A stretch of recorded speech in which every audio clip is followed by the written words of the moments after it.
Halo teman-teman, selamat datang di tutorial Accurate Online. Di video kali ini kita akan membahas kelanjutan dari input informasi perusahaan yang ada di video sebelumnya.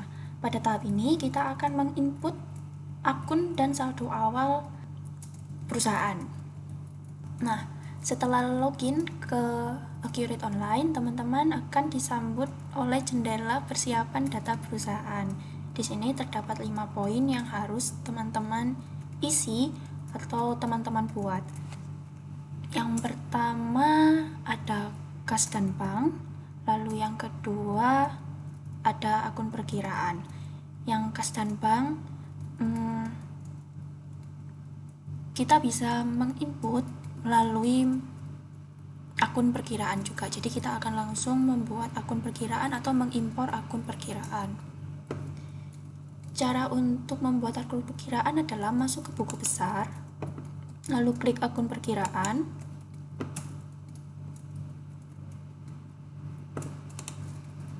Nah, semisal kita ingin membuat akun baru, jadi kita tinggal klik tambah seperti ini. Kita masukkan tipe akun di sini ada banyak, masukkan sesuai dengan kebutuhan teman-teman. Lalu masukkan kode perkiraan beserta namanya. Ayo kita coba untuk membuat akun perkiraannya berdasarkan Excel yang sudah saya buat. Misalnya saya ingin membuat kas untuk kas Surabaya sebesar 101 juta. Karena kas Surabaya adalah sub akun, jadi kita masukkan tipe akun atau akun induknya. Teman-teman bisa menggunakan pengkodean otomatis, tapi saya di sini akan menggunakan pengkodean manual sesuai dengan Excel saya. Lalu untuk namanya saya isikan kas Surabaya. No, tidak dicabang. Nilainya adalah 101 juta per tanggal 31 Desember 2020. Lalu kita simpan. Nah, akun tersebut akan masuk sebagai bagian dari induk kas. Nah, lalu bagaimana untuk mengimpor data yang sudah kita buat melalui template Excel? Kita tinggal klik simbol impor data ini, kemudian masuk ke impor dari Excel. Nah, teman-teman bisa menggunakan template Excel yang sudah disiapkan oleh Accurate Online, jadi tinggal di-download saja. Nah, berikut adalah template dari Excel untuk impor data atau saldo awal ke Accurate Online. Jadi ini penampakan templatenya. Kemudian saya juga sudah mengisikan akun apa saja yang perlu saya impor beserta saldo awalnya. Kemudian jangan lupa untuk memasukkan per tanggalnya. Lalu teman-teman juga bisa melihat ada penjelasan kolom di sheet kedua. Nah, di sini adalah penjelasan-penjelasan kolom untuk pengisian template impor akun. Jadi jika teman-teman bingung bagaimana cara mengimpornya atau bagaimana cara inputnya, teman-teman bisa melihat penjelasan yang ada di kolom berikut. Nah, kita langsung saja untuk impor. Kita klik buka data.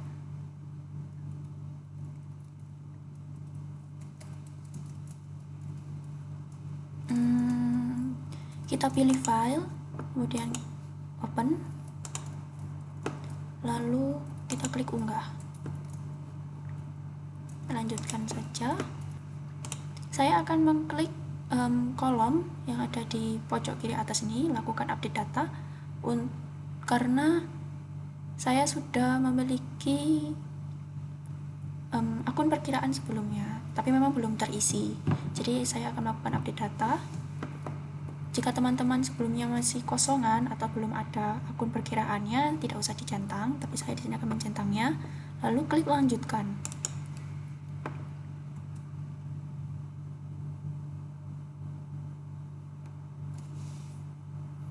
Oke, semua data sudah berhasil. Jika nanti ada kegagalan, pasti di bawahnya akan bertulis sekian data gagal diproses, seperti itu.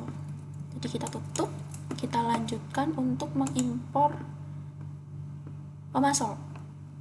Kita masuk ke pembelian, lalu masuk ke pemasok. Akan muncul jendela seperti ini. Jika teman-teman ingin membuat pemasok secara manual, teman-teman tinggal tinggal mengklik simbol tambah, lalu masukkan data-data pemasoknya. Namun di sini saya akan membuat atau mengimpor data pemasok dengan menggunakan Excel. Jadi kita masuk ke simbol impor data seperti sebelumnya. Nah, teman-teman bisa mendownload template Excel pada jendela ini. Kita klik saja contoh file ini, kemudian akan terdownload template untuk Excelnya. Nah, di sini saya akan membuka file yang saya miliki.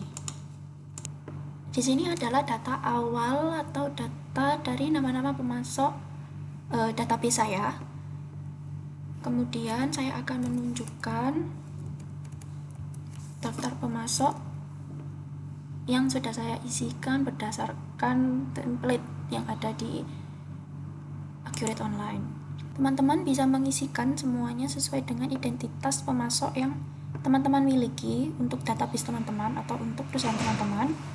Jika teman-teman bingung bagaimana mengisinya, seperti di akun perkiraan, kita tinggal mengklik sheet dengan judul penjelasan kolom. Di sini akan muncul beberapa penjelasan tentang kolom-kolom yang harus diisi, mana kolom yang wajib diisi dan mana yang tidak wajib. Lalu jangan lupa untuk melihat tipe pajak dari pemasok teman-teman. Ini harus tetap diisi karena nanti berpengaruh kepada pencatatan pajaknya. Lalu kita masuk kembali ke template impor pemasok. Saya sudah mengisikan pemasok-pemasok yang saya miliki. Kemudian kita geser ke kolom tipe pajak. Pada tipe pajak ini masukkan kode tipe pajak sesuai dengan identitas atau keadaan di pemasok. Di sini pemasok-pemasok saya memiliki status perolehan dalam negeri, bukan pemungut PPN. Jadi saya akan mengisikan kode pajaknya seperti berikut.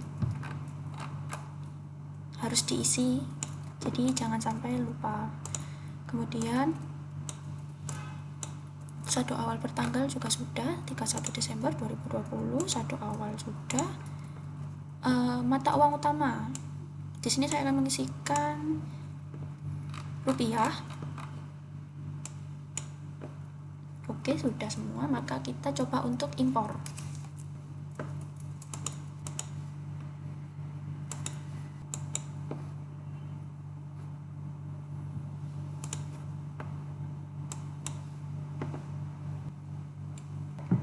Oke, 24 data berhasil diproses, kita tutup, lalu kita periksa.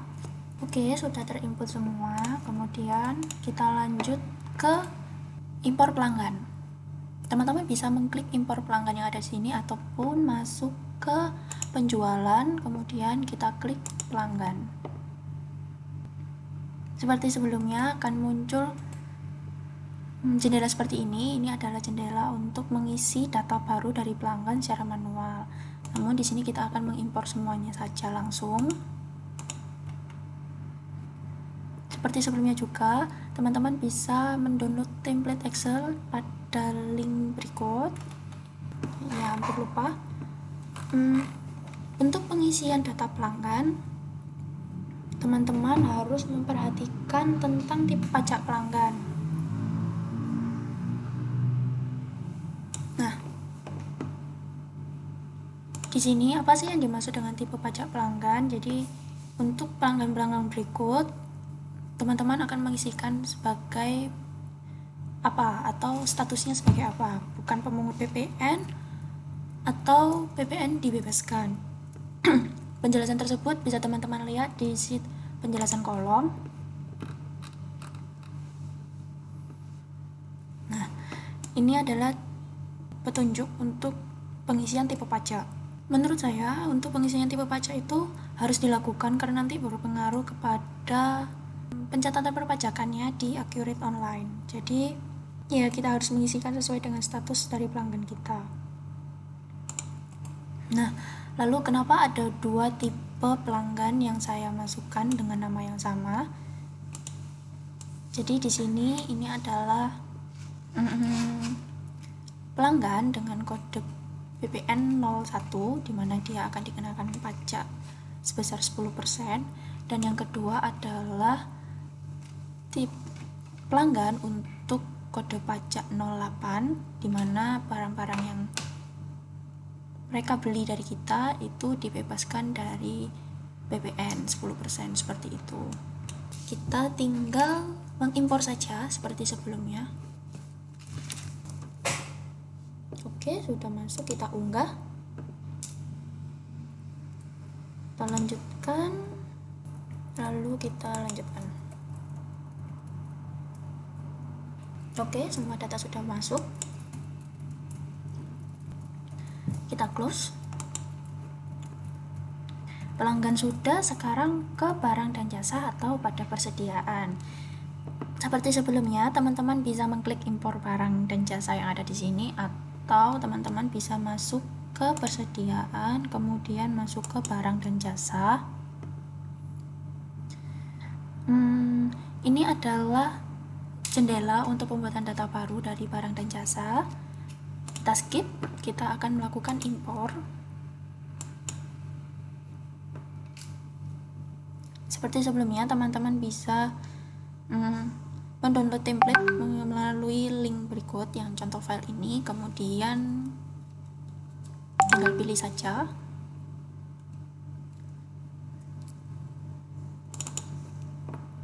Oke, saya akan menunjukkan template Excel untuk daftar persediaan atau untuk barang dan jasa pada Accurate Online. Nah, berikut adalah penampakan dari template Excel barang dan jasa yang bisa diimport ke Accurate Online. Di sini terdapat kategori barang, kode barang, nama barang, dan bla bla bla. Di sini yang saya isi adalah kategori barang, kode barang, nama barang, satuan kedua, rasio satuan kedua, kemudian harga beli, PPN, kuantitas saldo awal karena kita akan menginput saldo awal persediaan. Di sini kategori barang, teman-teman bisa membuat dulu pada Accurate Online seperti ini. Kita masuk ke persediaan, lalu klik kategori barang. Nah, kita bisa membuat kategori barang dulu. Misal kita membuat baking product and dessert.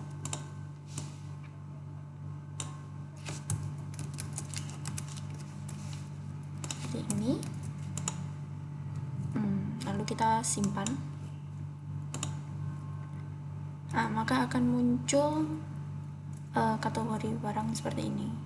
Sebenarnya tidak usah dibuat kategori barangnya juga bisa, karena nanti akan terbuat sendiri ketika kita mengimpor dari Excel di barang dan jasa ini. Mari kita coba. Sebelumnya terdapat kolom PPN ini. Kolom PPN ini apa sih? Jadi ini pengkategorian barang, apakah barang tersebut dikenakan pajak penambahan nilai atau tidak.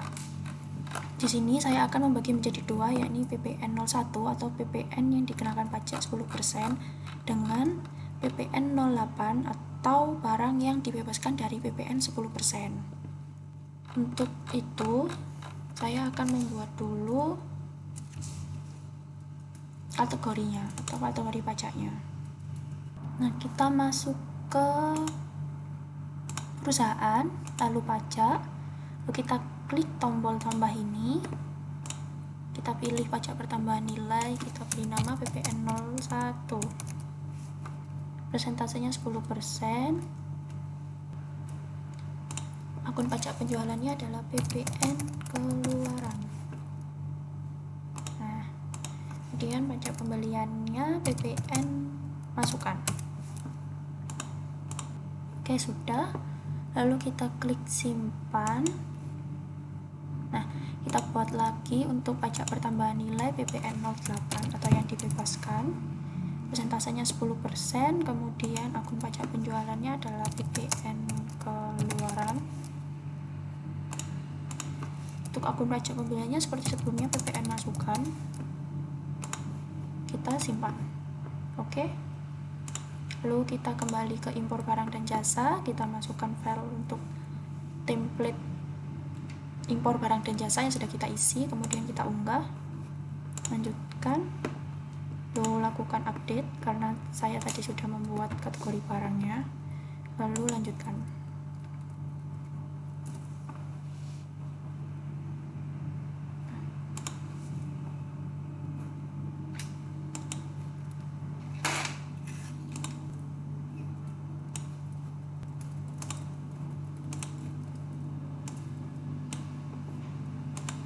Oh, jenis barangnya belum diisikan. Sebentar, saya akan mengisi jenis barangnya. Oke, kita masuk ke penjelasan kolom, kemudian kita lihat jenis barang. Oke, kita perlu mengisikan inventory, INV untuk persediaan, non untuk non persediaan, SVJ untuk jasa, PDC itu biaya produksi, KRP untuk grouping. Oke, kita isikan karena ini persediaan semua, maka kita isikan INV semua. Oke, sudah. Kita cek lagi. Oke. Kita save. Ya, mari kita coba untuk unggah lagi.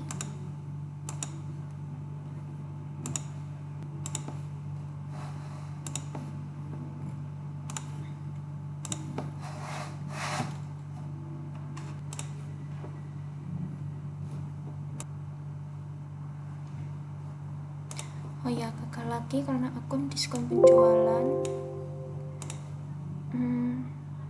dan akun beban pokok penjualan harus diisi. Baik, kita isi, kita perbaiki lagi. Nah, ini adalah kode akun yang perlu diisi sepertinya, jadi kita isikan saja.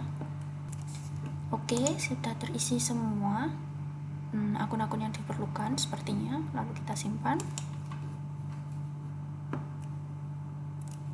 Kita kembali ke Accurate Online. Kita impor lagi, lanjutkan, kita coba unggah lagi. Oke, semua data sudah berhasil, lalu kita tutup. Kemudian kita masuk ke aset tetap. Nah, kita masukkan dengan impor data. Sebelumnya saya akan menunjukkan template Excel untuk aset tetap. Tunggu sebentar. Berikut adalah template penampakan template untuk aset tetap. Ini kita isi sesuai dengan data dari aset tetap kita, terutama untuk metode penyusutan, tanggal beli, tanggal pakai, lalu harga perolehan yang diwakili oleh kolom jumlah, umurnya, kuantitas, lalu akun atau kode. Nah, untuk penjelasan kita bisa melihat pada sheet penjelasan kolom. Nah, terlihat kolom mana saja yang wajib untuk diisi.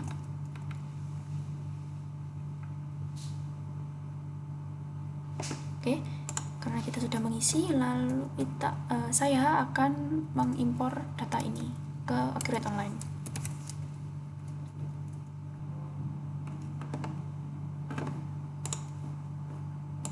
Tetap gagal, kita lihat dulu yang mana. Oke, kategori aset inventaris kantor golongan 1 tidak ditemukan. Kita masuk ke aset tetap, kita lihat kategori aset.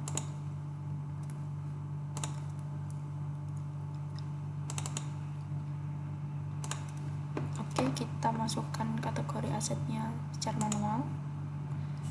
Inventaris kantor golongan 1.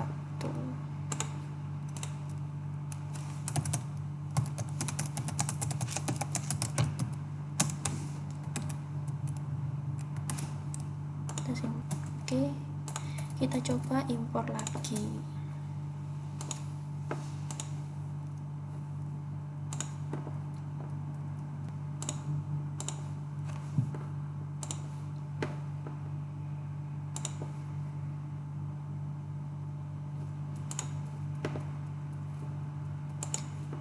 Ada 5 yang gagal, kita lihat dulu.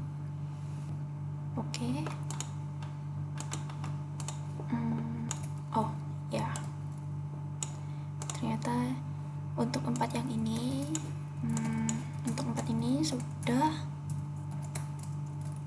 sudah ada atau sudah terisi sebelumnya. Lalu yang ini ternyata ada kesalahan karena ini hanya untuk mengecek apakah jumlah aset tetapnya yang saya input sudah benar atau belum, seperti file yang saya miliki. Oke, artinya semuanya sudah selesai terimport. Kita tutup. Aset tetap sudah, artinya sudah semua. Lalu kita akan beralih ke proses tahap akhir.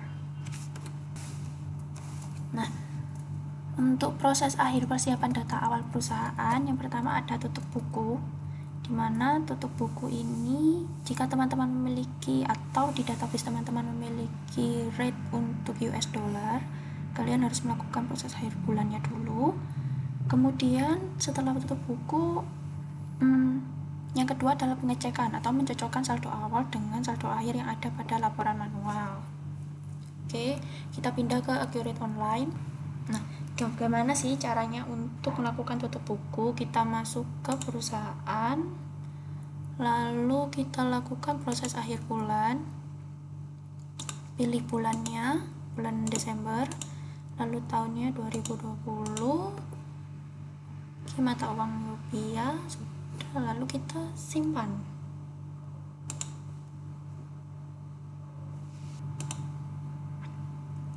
Kita lihat di laporan, daftar laporan, lalu kita ke neraca standar, kita masukkan 31 Desember 2020. Nah, ini sudah terisi semua. Lalu ini kita bisa cocokkan dengan data manual yang teman-teman miliki. Jadi jika teman-teman belum melakukan proses akhir bulan, maka ada beberapa akun-akun ini tidak akan terisi. Jadi tetap harus dilakukan proses tahap akhir bulan, atau ya proses tahap akhir, seperti itu. Oke, sekian penjelasan pada video kali ini. Untuk kurang lebihnya mohon maaf.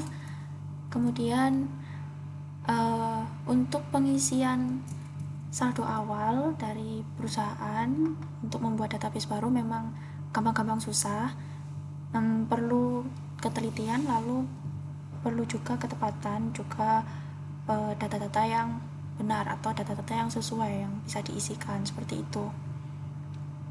Sekian dan terima kasih, sampai berjumpa pada video selanjutnya. Dadah.